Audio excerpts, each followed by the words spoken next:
If I had stayed in bed that morning, my cat would probably be dead right now. And the way I found her? It still haunts me. Hi everyone, it's me again. Some of you might remember the story of how I rescued my first cat, Doo-Doo. If you haven't seen it yet, I'll leave the link here so you can watch it after this video. Both of my cats have unbelievable rescue stories, but this one still makes me cry when I think about it. It all started on my day off. I wasn't planning to go anywhere, just sleep in, relax, maybe drink some tea. But then my friend called. She had signed up for a test for her job but couldn't make it. And because we kind of look alike, she begged me to go in her place. Yes, I know it's technically not exactly legal, but it wasn't a life-changing exam, just a small language update test. I didn't want to, but she wouldn't stop begging. So finally, I agreed. The test location was somewhere I'd never been before. No phone, no money, just a Metro card, a pencil, and an eraser. The weather was cold, that early spring kind of cold that seeps into your bones. I went in, took the test, luckily didn't get caught, and then headed out, planning to walk to the Metro and go home. But I got lost. The streets were loud and crowded cars honking, people rushing by, and I had no map, no GPS. So I started asking strangers where the nearest metro station was, zigzagging through unfamiliar blocks. And that's when I heard it. It was tiny. So tiny I almost missed it.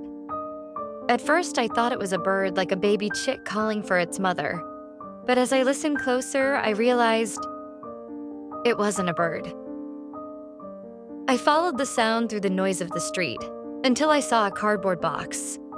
A box, sealed shut with duct tape. And the sound was coming from inside. I grabbed my Metro card and ripped the tape open.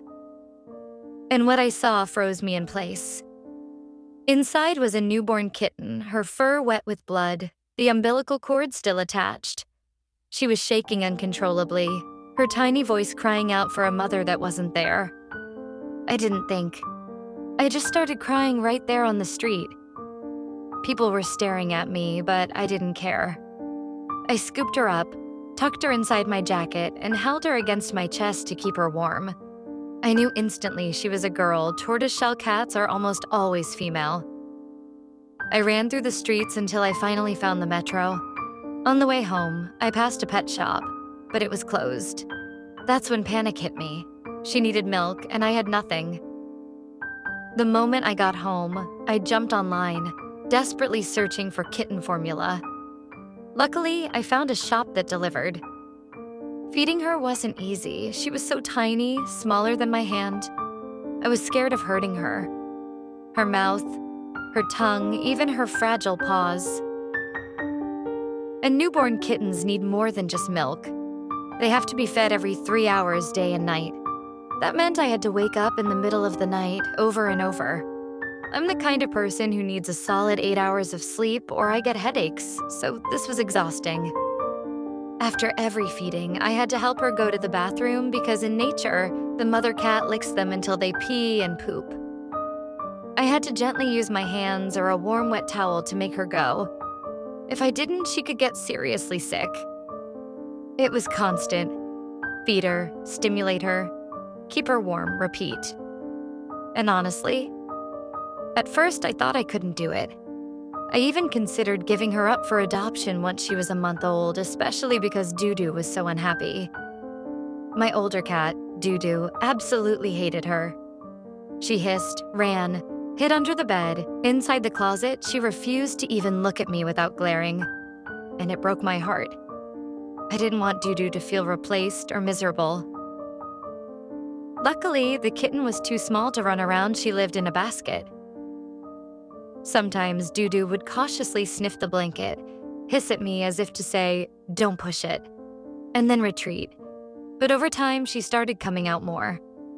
2 weeks later, she was almost back to her old self, still not cuddly, but no longer terrified. Today, that tiny newborn is 5 months old and pure chaos. She's naughty, bites everything, scratches me, knocks things over, but she's also the most adorable kitten in the world. And remember how I said I might give her away? That's never happening. I love her too much. Even when I go to work, I miss her and want to run back home. Recently, I took both cats to my parents' house in another town. But when I came back, only the kitten returned with me. Dudu stayed behind, and it's been about 3 weeks now. She'll be coming back in a week or two, and I'm wondering, do you think they'll remember each other? Or will we have to start the bonding process all over again? Let me know in the comments what you think. If you've ever rescued an animal, you know sometimes it's not just you saving them. They end up saving you too. If you enjoyed this story, please hit the like button and subscribe. It really helps me keep making these rescue videos. And if you haven't seen the story of how I rescued my first cat, Dudu, click here to watch it next. Thank you for listening, and give your pets an extra hug from me.